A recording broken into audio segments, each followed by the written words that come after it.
आज दंगा करने वाले को पता है कि मंत्री पद उसके लिए उपलब्ध है। कहानी मुसलमान से शुरू हुई थी, ये खून आपके दरवाजे तक पहुंच गया, ये मेरे दरवाजे तक पहुंच गया है। किसी गरीब ने, किसी वंचित ने, किसी दलित ने, किसी पिछड़े ने 4 थप्पड़ खाने के बाद एक बार हाथ पकड़ लिया तो वो हिंसा हो गई। इस सीवर की डेथ की चिंता नहीं है, लेकिन हाँ, मस्जिद मस्जिद घूम करके गड्ढा खोद रहे हो कि कहीं कुछ मिले। आपकी श्रद्धा इस बात में नहीं है कि वहां शिव निकले या फलाना निकले। आपकी आस्था इस बात में है कि एक और मसला मिले हाथ में। विदेश जाकर के कहेंगे वसुधैव कुटुंबकम, लेकिन देश की धरती पर अपने कुटुंबों के बीच में आग लगाएंगे। आपका कमल कीचड़ और पानी में नहीं खिल रहा है, ये आग में खिल रहा है।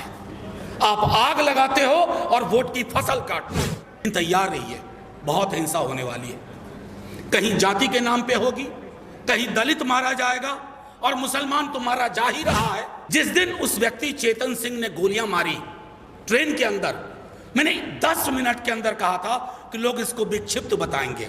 ऐसा हुआ भी। दलित की लड़ाई अलग, मुसलमानों की लड़ाई अलग, किसानों की लड़ाई अलग, मजदूरों की लड़ाई अलग, स्टूडेंट्स की लड़ाई अलग, शिक्षकों की लड़ाई अलग। ये तो टापू में तनहा तनहा लड़िएगा तो आग लगाने वाले राजा को और आसानी हो जाती है।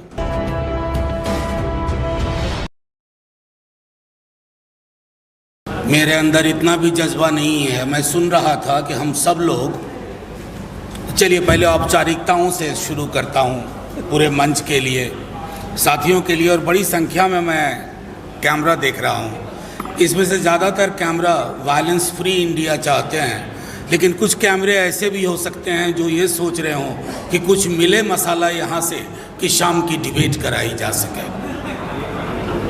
बहरहाल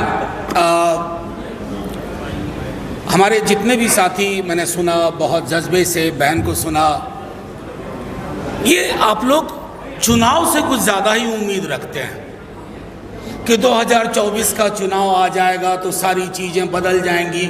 हो सकता है जीतने के बाद भी चीज़ें ना बदलें। इस समाज के मानस में हिंसा हमेशा रही।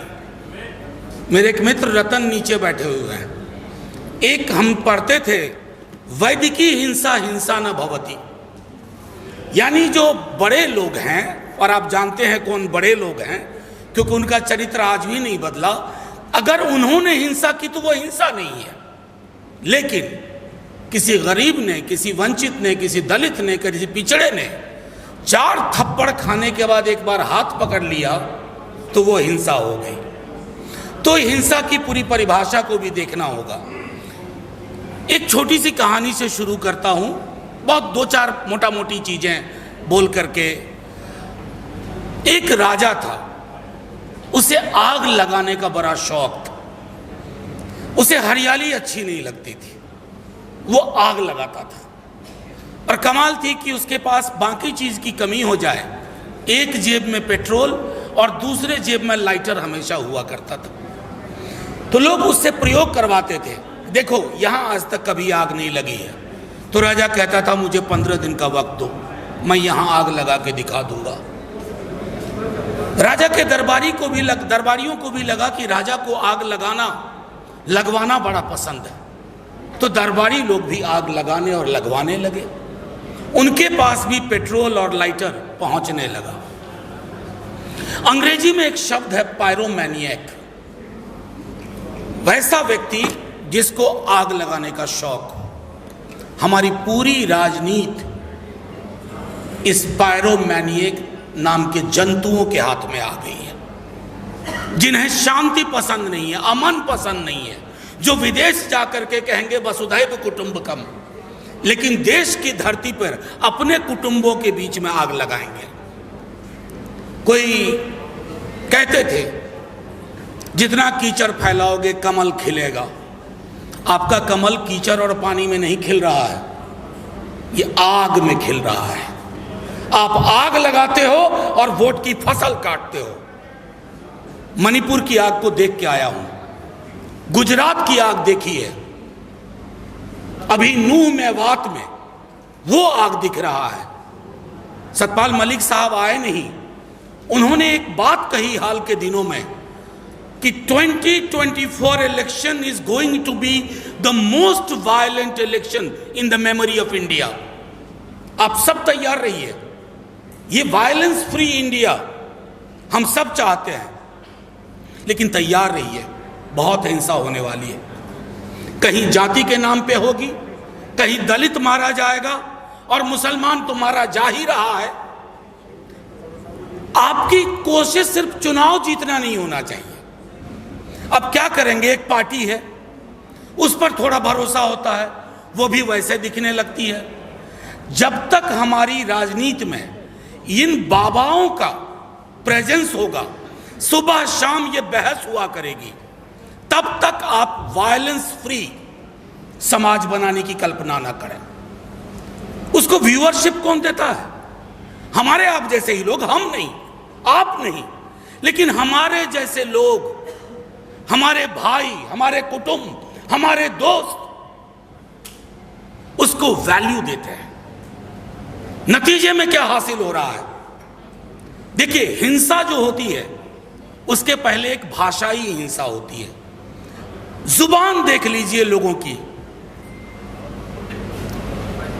किस तरह की जुबान से बात होती है। मैं नहीं कहता कि पहले दंगे नहीं होते थे, पहले भी होते थे। जब हम छात्र जीवन में थे तब भी दंगे होते थे। मैं रांची में पढ़ता था, रामनवमी के दौरान दंगे की आशंका होती थी रांची और जमशेदपुर में, लेकिन तब दंगा करने वाले सहमते थे। आज दंगा करने वाले को पता है कि मंत्री पद उसके लिए उपलब्ध है, वो दंगा करेगा, उसकी पॉलिटिकल प्रीमियम बढ़ेगी। दंगा और हिंसा हमारे समाज में नॉर्मलाइज हो गई है, ये चिंता का विषय है। जिस दिन उस व्यक्ति चेतन सिंह ने गोलियां मारी ट्रेन के अंदर, मैंने 10 मिनट के अंदर कहा था कि लोग इसको विक्षिप्त बताएंगे। ऐसा हुआ भी, लोगों ने कहा मानसिक रोगी है, डिप्रेशन में चल रहा था। आपने करोड़ों की तादाद में ऐसे मानसिक रोगी इस देश में पैदा कर दिए हैं। हमारी कोशिश है कि उनको मानसिक रोग से निकाला जाए, और ये तब तक नहीं होगा जब तक हम लड़ाई अलग अलग लड़ेंगे, कि दलित की लड़ाई अलग, मुसलमानों की लड़ाई अलग, किसानों की लड़ाई अलग, मजदूरों की लड़ाई अलग, स्टूडेंट्स की लड़ाई अलग, शिक्षकों की लड़ाई अलग। ये तो टापू में तनहा तनहा लड़िएगा तो आग लगाने वाले राजा को और आसानी हो जाती है। उसे पता है कि एक को संभाल लो, अभी बाकी संभल जाएंगे। देखते देखते एक देश की इतनी बड़ी आबादी को इनविजिबलाइज कर दिया गया, अदृश्य कर दिया गया। पॉलिटिकल पार्टीज भी चुप रहना शुरू कर दी, करे यार ये तो ठीक नहीं है, इस पर ज्यादा मत बोलो, वो वोटर नाराज हो जाएंगे। पॉलिटिकल पार्टीज का काम ये भी होता है कि आप एडुकेट करिए, अपने लोगों को बताइए। असल में दिक्कत हुई है बीते दिनों में, ये जो ब्रांड मेकर्स और आ गए हैं पॉलिटिक्स में, तो उन्होंने कार्यकर्ताओं को खत्म कर दिया। अब किसी भी पॉलिटिकल पार्टी को नॉर्मली कार्यकर्ता नहीं चाहिए। वो कहीं विदेश से पढ़ा हुआ कोई एक बंदा आएगा, उसके साथ 15-20 लोगों की टीम होगी और वो पीआर का काम देखेगा। तो कोई पॉलिटिकल पार्टी हो जो कार्यकर्ताओं की गर्भ से निकली है, उस पार्टी में भी कार्यकर्ताओं को उस रूप में नहीं देखा जाता जैसे अब तक। मैं सिर्फ इतना कहूंगा कि साथियों, प्रेस के दोस्त, मुझे पता है कि अंग्रेजी में एक कहावत थी, if it bleeds it leads, यानी खून बहता है तो पढ़ा ज्यादा जाता है। मैं प्रिंट के दौर की बात कर, लेकिन ये खून आपके दरवाजे तक पहुंच गया है, ये मेरे दरवाजे तक पहुंच गया है। कहानी मुसलमान से शुरू हुई थी, अब इस देश में कोई महफूज नहीं है। मणिपुर में वो जो वीडियो आपने देखे होंगे, सोच के देखिएगा एक बार, 1 मिनट के लिए रात में सोते वक्त, ये मेरी बेटी हो, आपकी बेटी हो, मेरी बहन हो, आपकी बहन हो। हिंसा के लिए जब तक आप पराया दृष्टिकोण अपनाएंगे, हम पराया दृष्टिकोण अपनाएंगे कि ये मणिपुर में हो रहा है, ये मेवात में हो रहा है, ये फलाना 1000 साल तक हम पर रूल किए, इसलिए अगर हम बदला ले रहे हैं तो ये सही है। अभी पीछे दिनों बड़े बड़े लोगों को न जाने क्या होता जा रहा है। भाई ने कहा ही, बहन ने बोला संविधान। अब कोई आप सोचते होंगे कि पीएम ने अपने को डिसोसिएट कर लिया कि मेरा आधिकारिक इनका बयान नहीं है। माफ़ कीजिएगा, ये बड़े उस्ताद लोग हैं। ये इतने उस्ताद हैं कि ठहरे हुए पानी में कंकड़ मारते हैं और देखते हैं लहर कितनी हुई। आज विवेक देबरॉय ने कहा है, पहले आनंद जी ने कहा था, यकीन मानिए 6 महीने के अंदर 3-4 और लोग बोलेंगे कब ये संविधान पुराना हो गया है। जैसे हम नया फर्नीचर खरीदते हैं नए घर के लिए, तो ये जो नया भारत है उसके लिए नया फर्नीचर यानी नया संविधान। उस संविधान नया वाले से होगा क्या?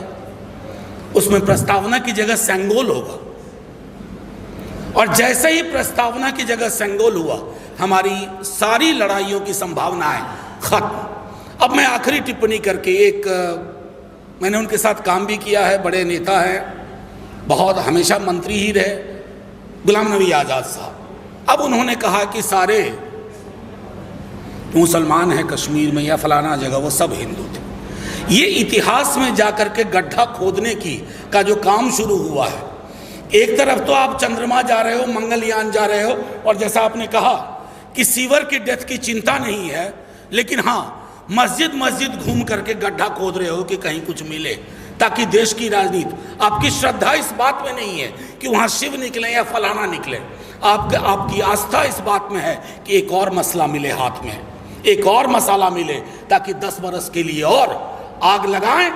पेट्रोल और लाइटर है ही। तो मैंने सिर्फ इतना आग्रह किया, और हम उस धारा के लोग हैं, पृथ्वी पे धर्म पहले नहीं आया, भगवान नहीं आए, इंसान आए। इंसान को धर्म में और भगवान में बांटने का काम किसी इंसान ने किया। इसलिए ये कहानी शुरू करोगे हम ये भी पूछ लेंगे कि इस देश के तमाम बौद्ध स्तूप कहाँ गायब हो गए, कौन खा गया उनको, जमीन निकल गई या आसमान खा गया। तो इतिहास में उल्टे पांव की यात्रा से कुछ हासिल नहीं होगा सिवाय हिंसा के, और इस हिंसा का समाधान, माफ कीजिएगा नवेद साहब, 24 के चुनाव के नतीजों में नहीं है। चुनाव अंगगणित होता है, अंगगणित से आप जीत जाते हैं, लेकिन काम करने की जरूरत है मनोविज्ञान पे, जहां हम नहीं कर पा रहे हैं। जितने भी कम्युनल आउटफिट्स हैं उनके पास कितने तरह के सिंबल हैं। हम तमाम सेक्युलर लोग, बहुजन समाज की राजनीति करने वाले लोग, हमारे पास सिंबल्स नहीं है। हम अपनी राजनीति करना जानते ही नहीं और ना सीखना चाहते हैं। पीआर एजेंट्स के हाथ में अपनी राजनीतिक किस्मत हमने दे दी है। जब तक उनके हाथ से वो किस्मत की चाबी नहीं लेंगे, हिंसा मुक्त समाज नहीं होगा। जय हिंद, जय भीम, जय भारत।